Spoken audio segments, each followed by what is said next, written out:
मात्र दुईटी पियाज को नहीं यही जलखिया को आपण बनई पारिबे।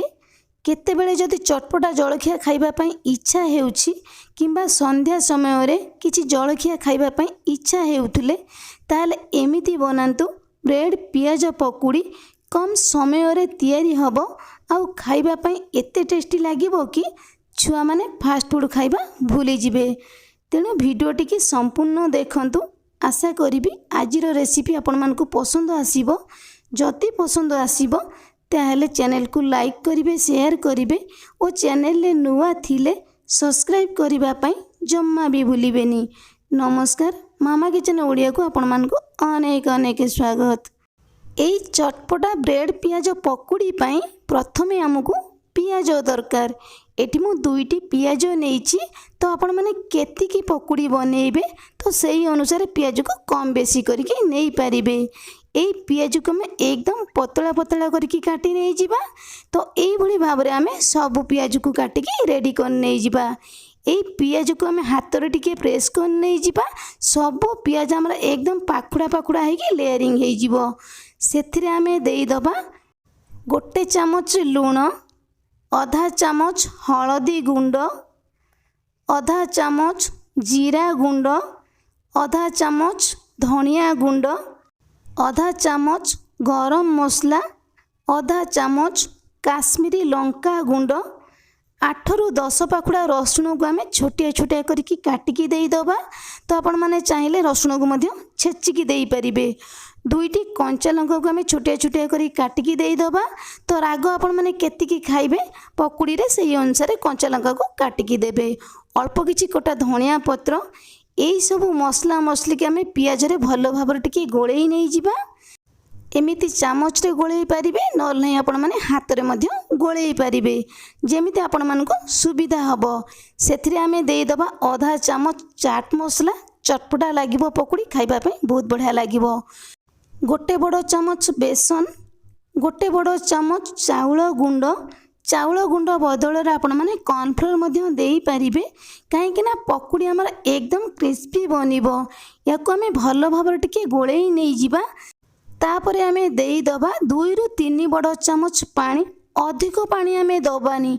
प्रथमे आमे अल्प पानी देकी भल भाव रे गोळेइबा। जदि हमको दरकार पड़िबो आमे परे आउ पानी दबा। एका सहित आमे अधिक पानी दबानी। अधिक जदि आमे पानी दबा ताले पतला हो जो पुणी आमको आउ बेसन किंबा चाउल गुंड दबा पई पड़िबो। अधिक बेसन चाउल गुंड रहिले खाइबा पई ए पकुड़ीटी भल लागिबोनी। एई पकुड़ी रे हमर पियाज अधिक रहिबो, बेसन चाउल गुंड हमर कम रहिबो। याको आमे किछि समय छाड़ी दबा। एपट आमे ब्रेड को काटी नै जिबा। एठी मु 8 पीस ब्रेड नेइछि। ए ब्रेड को आमे केमिति काटिबा ना गोटे ग्लास नै जिबा, भल भाव टिके प्रेस कर नै जिबा। एई भली भाव रे आमे ब्रेड को काटिबा। जदि आपण मानकु एमिति गोल शेप पसंद नुह ताल कोन करिवे ना ब्रेड को ट्रायंगल शेप रे मध्य काटी पारिबे। एमती ब्रेड को नै जिबे, 2 भाग करके काटी नै जिबे। तो जेमिति आपण मानकु पसंद तो सेम प्रोसेस रे आपण माने ब्रेड को काटी पारिबे। एई ब्रेड को आमे गोटी हाथ रे धरिबा। पियाज मसला को आमे गोटे चामच नै ता ऊपर दे हल्का टिके आमे प्रेस कर नै जिबा। सब पियाज मसला जेमती हमर ब्रेड ऊपर लागिकी ही रहिबो। तो एई भली भाव रे आमे आउ गोटे पाखरे पियाज मसला को लगेई दबा। अधिक बहलिया करके आपण माने कोटिंग की बनेबेनी। बहलिया करके देले कोन हबो ना पकुड़ी हमर क्रिस्पी बनिबोनी आ बनेबा पई मध्य अधिक समय लागिबो। एमिति पतला लेयरिंग करके ब्रेड ऊपर आमे देई दबा। तो एई भली भाव रे आमे सब ब्रेड पकुड़ी की बनेई नै जिबा। एठी मु आउ गोटे ब्रेड पकुड़ी बनेई नै जिबी। प्रथमे आमे जेमिति बनेइले तो सेम प्रोसेस रे आमे सब ब्रेड पकुड़ी की बनेई की रेडी कर नहीं जिबा। तो सही टाइम भितरे एपटे मु तेल को गरम कर नहीं जाइतिली। आमे गोटिए गोटिए ब्रेड पकुड़ी की देई दबा। गैस रो फ्लेम को आमे लो टू मीडियम रखिबा 2 ରୁ 3 मिनिट। 2 ରୁ 3 मिनिट पर आमे पकुड़ी की लेउटेई नहीं जिबा। गैस रो फ्लेम को मीडियम रू हाई बिल्कुल भी रखिबेनी काहेकि ना पकुड़ी हमर पोड़ी जिवो। एमिति जदि गैस रो फ्लेम को लो टू मीडियम रखिकी पकुड़ी की बनेइबे पकुड़ी हमर एकदम क्रिस्पी बनिबो। এইଠି ଆମର ପକୁଡ଼ିଟି ହେଇ ଆସିଲାଣି। ଆମେ ଟିକେ ସାଇଡ଼୍ କରିଦେବା। ଆଉ ଗୋଟିଏ ବ୍ରେଡ଼୍ ପକୁଡ଼ିକି ଆମେ ଦେଇଦେବା। ସେମ୍ ପ୍ରୋସେସ୍ରେ ଗ୍ୟାସ୍ର ଫ୍ଲେମ୍କୁ ଆମେ ଲୋ ଟୁ ମିଡ଼ିୟମ୍ ରଖିବା। ବିଲକୁଲ ବି ଗ୍ୟାସ୍ର ଫ୍ଲେମ୍କୁ ହାଇ ମିଡ଼ିୟମ୍ ରଖିବାନି। ତ ଏଇଭଳି ଭାବରେ ପକୁଡ଼ିକି ଆମେ ବନେଇ ନେଇଯିବା। ତ ଏଇଠି ଆମର ଗୋଟିଏ ପକୁଡ଼ି ହେଇ ଆସିଲାଣି। ଆମେ ବାହାରକୁ ନେଇଯିବା। ତ ଏଇ ପକୁଡ଼ିକି ଆମେ ସେମ୍ ପ୍ରୋସେସ୍ରେ 2ରୁ 3 ମିନିଟ୍ ପରେ ଆମେ ଲେଉଟେଇ ନେଇଯିବା।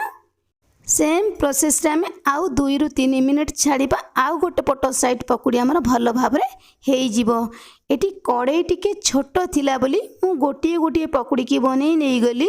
तो आपण माने बड़ कड़े रे जदी पकुड़ी की बनाउछंती किंबा पैन ले बनाउछंती ताले 2टी 4टी पकुड़ी मध्ये बनै पारिबे। जेतिकी पकुड़ी आपण माने बनै पारिबे तो सेही अनुसार पकुड़ी के आपण माने बनैबे। काहे कि ना 2-4टा पकुड़ी एका सहित देई देले ना कोन हबो पोड़ी जीवो। ए पकुड़ी हमर जल्दी बनिबो। अधिक समय पकुड़ी की बनैबा पय हमको बिल्कुल भी लागिबोनी। तेणु करी आपण माने जेतिकी बनै पारिबे तो सेही अनुसार पकुड़ी की बनैबे। तो एई भली भाव रे हमें सब ब्रेड पकुड़ी की बनै नै जिबा। एबे हमर रेडी चटपटा सुपर टेस्टी क्रिस्पी ब्रेड पियाज पकुड़ी। एमिति भी याकू बनैबा अति सहज। पकुड़ी तो आपण माने विभिन्न प्रकार बनई थिबे किंतु ब्रेड पियाज को नहीं एमिति उपाय रे गोटे थर बनातु। खाइबा पई एते टेस्टी लागिबो कि छुआ माने फास्ट फूड खाइबा भूली जिबे। तेबे मोर प्रिय दर्शक बंधु मु ये ब्रेड पियाज पकुड़ी की केमिति कोन बनैली वीडियो टिक तो आपण माने फास्ट टू लास्ट जाए देखिले ताले एमिति उपाय रे ब्रेड पियाज पकुड़ी निश्चय थरे बनातु। केमिति लागिला आपणक अनुभूति मो सहित शेयर करंतु। तेबे आज पई रहिबी पुणी आसीबी आउ एक नुआ रेसिपी नहीं। से पर्यंत रहिबी।